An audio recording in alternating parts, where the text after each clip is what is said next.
उत्तर प्रदेश में जब से सीएम योगी आए, उनके ताबड़तोड़ एक्शन ने हर तरफ हंगामा मचा दिया। दूसरे राज्यों में भी चर्चा के विषय बने रहे। यूपी के माफिया, भ्रष्टाचारियों और अपराधियों में तो दहशत का माहौल ही कायम हो गया, क्योंकि योगी राज में इनकी लिस्ट तैयार हुई और एक एक कर इनके गुनाहों का हिसाब होने लगा। इस बीच समाजवादी पार्टी के नेता आजम खान के बेटे और पूर्व विधायक अब्दुल्ला आजम खान की मुश्किलें बढ़ गई हैं, क्योंकि फिर से इनकी तरफ से भारी गलती की खबर सामने आ रही है, जिसके बाद सीएम योगी का गुस्सा भी फूट पड़ा है और मामले में एक्शन तेज हो गया है। नमस्कार, कैपिटल टीवी उत्तर प्रदेश देख रहे हैं और मैं हूं आपके साथ दिव्या सिंह। इस खास प्रोग्राम पर्दाफाश में आपका स्वागत है। पर्दाफाश में बात होगी आजम खान की बढ़ती मुसीबत की। सीएम योगी के एक्शन से मचा बवाल, मुश्किल में आजम खान और बेटे अब्दुल्ला, गवाही देने वाली महिला को सटाया तमंचा, शिकायत मिलने पर पुलिस ने शुरू की जांच। जेल में बंद आजम खान की मुश्किलें कम होने का नाम नहीं ले रही हैं। अब एक और मामले में सीएम योगी बड़ा एक्शन लेने वाले हैं। दरअसल सपा नेता आजम खान और उनके बेटे अब्दुल्ला आजम के खिलाफ दर्ज केस में गवाही देने जा रहे मां बेटे को आरोपियों ने रास्ते में ही रोक लिया। तमंचे के बल पर गवाही न देने का दबाव बनाया। पीड़ित ने पुलिस अधीक्षक को शिकायत पत्र देकर रिपोर्ट दर्ज करने की मांग की है। महिलाओं की शिकायत पर पुलिस ने जांच शुरू कर दी। अगर शिकायत सही निकली तो आजम खान और अब्दुल्ला आजम की तो मुश्किलें भयंकर तरीके से बढ़ने वाली है। आजम और उनके बेटे पर पहले से कई केस चल रहे हैं, कुछ मामलों में सजा भी हो चुकी है। यूपी में योगी सरकार बनने के बाद से आजम खान ज्यादातर समय जेल में ही है। उनकी पत्नी और बेटा अब्दुल्ला भी जेल में थे, पर इस समय जमानत पर बाहर है। गंज थाना क्षेत्र के अखून खिलान निकट रजा डिग्री कॉलेज निवासी नदीम खान ने पुलिस अधीक्षक को शिकायती पत्र देकर बताया कि उनकी माता शहनाज बेगम ने साल 2023 में शहर विधानसभा के उपचुनाव में सपा नेता आजम खान और उनके पुत्र पूर्व विधायक अब्दुल्ला आजम खान के खिलाफ मतदान को प्रभावित करने का आरोप लगाया था और केस दर्ज कराया था, जिसकी सुनवाई फिलहाल कोर्ट में चल रही है। इस मामले में ही नदीम खान और उनकी माता को समन प्राप्त हो चुके हैं। उनकी 8 अप्रैल को न्यायालय में साक्ष्य के लिए तारीख थी, यानी कि उनको गवाही देनी थी। आरोप लगाया कि सपा के पूर्व प्रत्याशी के रिश्तेदार 2 माह से गवाही न देने का दबाव बना रहे हैं। आरोपियों ने दी बम से घर उड़ाने की धमकी। आरोप लगाया कि 8 अप्रैल को वो अपनी माता के साथ कोर्ट जा रहे थे। इस दौरान रास्ते में कुछ लोगों ने हाथ में तमंचा लेकर रोक लिया और गवाही ना देने की धमकी भी दी। पीड़ित ने एक व्यक्ति पर बम से घर को उड़ाने की धमकी देने का भी आरोप लगाया। शोर मचाने पर आरोपी जान से मारने की धमकी देकर फरार भी हो गए। इस मामले में जानकारी देते हुए एसपी विद्यासागर मिश्र ने बताया कि गंज क्षेत्र की एक महिला धमकाने का आरोप लगाते हुए शिकायत पत्र देकर आई थी। शिकायत पत्र के आधार पर अब जांच के आदेश दिए गए। अब्दुल्ला आजम को कोर्ट से बड़ा झटका। बता दें, इससे पहले आजम खान के बेटे अब्दुल्ला आजम को कोर्ट से बड़ा झटका लगा है। समाजवादी पार्टी के पूर्व विधायक और आजम खान के बेटे अब्दुल्ला की मुश्किलें कम नहीं हो रही हैं। पूर्व विधायक अब्दुल्ला आजम पर स्टाम्प चोरी के मामले में डीएम कोर्ट से 3,71,83,708 रुपए का जुर्माना लगाया गया है। अब्दुल्ला आजम ने 24 बीघा जमीन खरीदी थी, जिसमें कम स्टाम्प लगाकर चोरी की गई थी। इस मामले में जांच की जा रही है। रामपुर के डीएम जोगिंदर सिंह ने अपनी कोर्ट में अब्दुल्ला आजम के कम स्टाम्प मामले की बारीकी से जांच करने के बाद स्टाम्प चोरी पकड़ी और सपा के पूर्व विधायक पर एक्शन लेते हुए 3,71,878 रुपए का जुर्माना ठोका। दरअसल स्टाम्प चोरी का ये मामला रामपुर से सटे घाटमपुर बेजनीर से जुड़ा हुआ है। यहाँ पर सपा के पूर्व विधायक ने साल 2021 से 22 में जमीन के 4 रकबे खरीदे थे। 4 अलग अलग जमीनों पर खरीदे गए स्टाम्प शुल्क की चोरी का आरोप लगा था। स्टाम्प चोरी मामले में कोर्ट का फैसला। साल 2023 में मामले में तत्कालीन एसडीएम ने डीएम को इस मामले में रिपोर्ट भेजते हुए स्टाम्प चोरी शुल्क की रिपोर्ट भेजी थी, जिसके बाद डीएम की कोर्ट ने मामला दर्ज किया था। डीएम की अदालत में लगातार इस मामले पर सुनवाई चल रही थी। अब इस पर फैसला आ गया है। शासकीय प्रवक्ता प्रेम किशोर पांडे ने बताया कि सपा के पूर्व विधायक अब्दुल्ला आजम को 3 अलग अलग जगहों के मामले में स्टाम्प चोरी में दोषी पाया गया है। उन पर डीएम कोर्ट ने 3,70,08,83,708 रुपए का जुर्माना ठोका। डीएम कोर्ट ने अब्दुल्ला आजम को 1.5% ब्याज के साथ जुर्माने की राशि को जमा करने का आदेश दिया। फरवरी में जेल से बाहर आए थे अब्दुल्ला। समाजवादी पार्टी के नेता अब्दुल्ला आजम खान करीब 1.5 साल बाद फरवरी 2025 में हरदोई जिला कारागार से रिहा हुए थे। अब्दुल्ला आजम कड़ी सुरक्षा व्यवस्था के बीच जेल से गेट से बाहर निकले।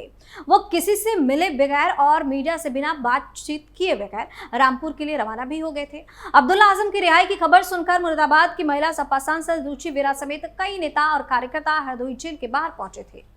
सपा सांसद रुचि वीरा ने न्यायपालिका में अपना विश्वास व्यक्त करते हुए कहा कि हमेशा से न्यायपालिका पर हमें भरोसा रहा है और आगे भी रहेगा। आज न्याय हुआ है और हमें उम्मीद है कि भविष्य में भी न्याय ही होगा।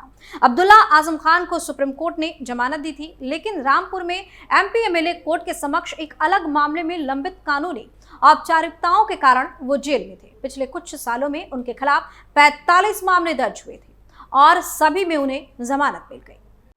जौहर ट्रस्ट से वसूले जाएंगे करीब 550 करोड़। वहीं कुछ दिन पहले की बात है, समाजवादी पार्टी के सीनियर नेता और जेल में बंद आजम खान की मुश्किलें भी बढ़ गई हैं।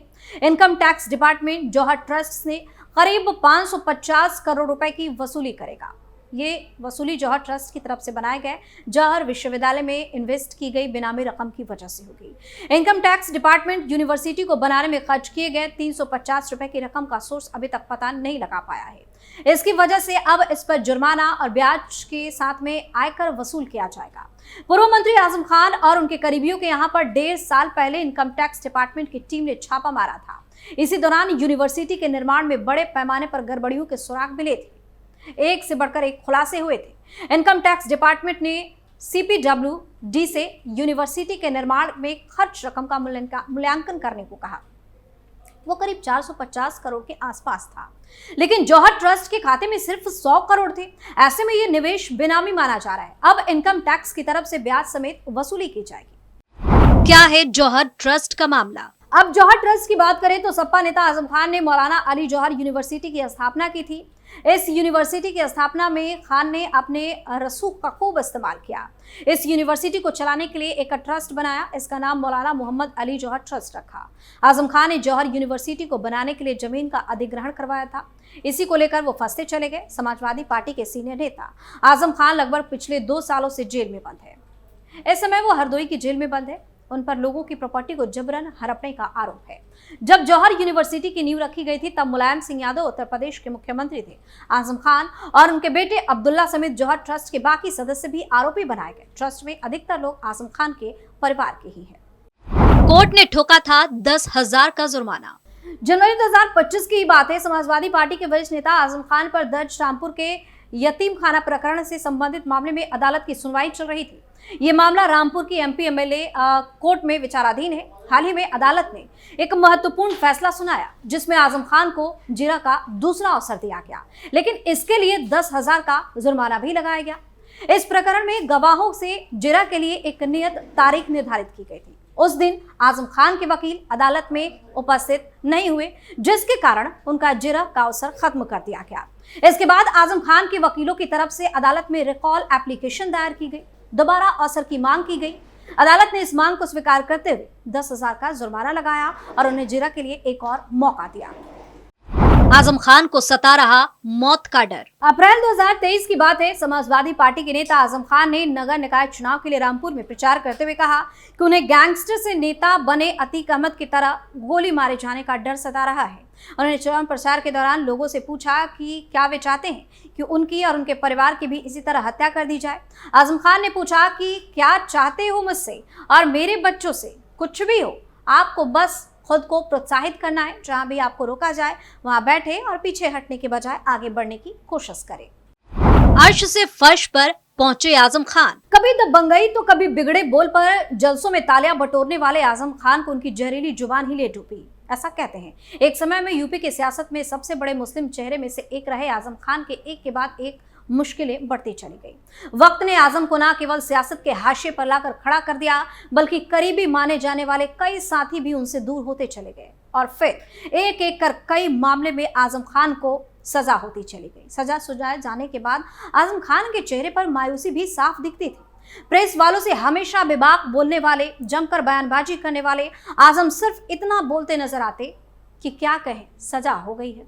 बेटे के 2 जन्म प्रमाण पत्र बनवाने का मामला हो या फिर 2 पैन कार्ड का, कोसी की पड़ती भूमि हो या फिर वक्फ की फर्जी डीड बनाकर शत्रु संपत्ति कब्जाने का आरोप। सूबे में योगी सरकार आते ही पूर्व मंत्री और सपा सांसद आजम खान निशाने पर आ गए। उनकी घेराबंदी इस तरह से की गई कि आजम की दिनों दिन मुश्किलें बढ़ने लगी, जिसके चलते अब तक 100 से अधिक केस दर्ज हैं। रामपुर में ही नहीं, उनके खिलाफ मुरादाबाद, बदायूं, लखनऊ में भी मुकदमे दर्ज हैं। मनी लॉन्ड्रिंग में ईडी की जांच जारी है। वहीं जल निगम भर्ती घोटाले में भी एसआईटी रिपोर्ट दे चुकी है। लेकिन आम जनमानस की बात करें तो हर जुबान पर एक ही चर्चा रहती है कि आजम खान की जुबान ने उन्हें यहां तक पहुंचा दिया। पर्दाफाश में फिलहाल के लिए इतना ही। देखते रहिए कैपिटल टीवी उत्तर प्रदेश। नमस्कार।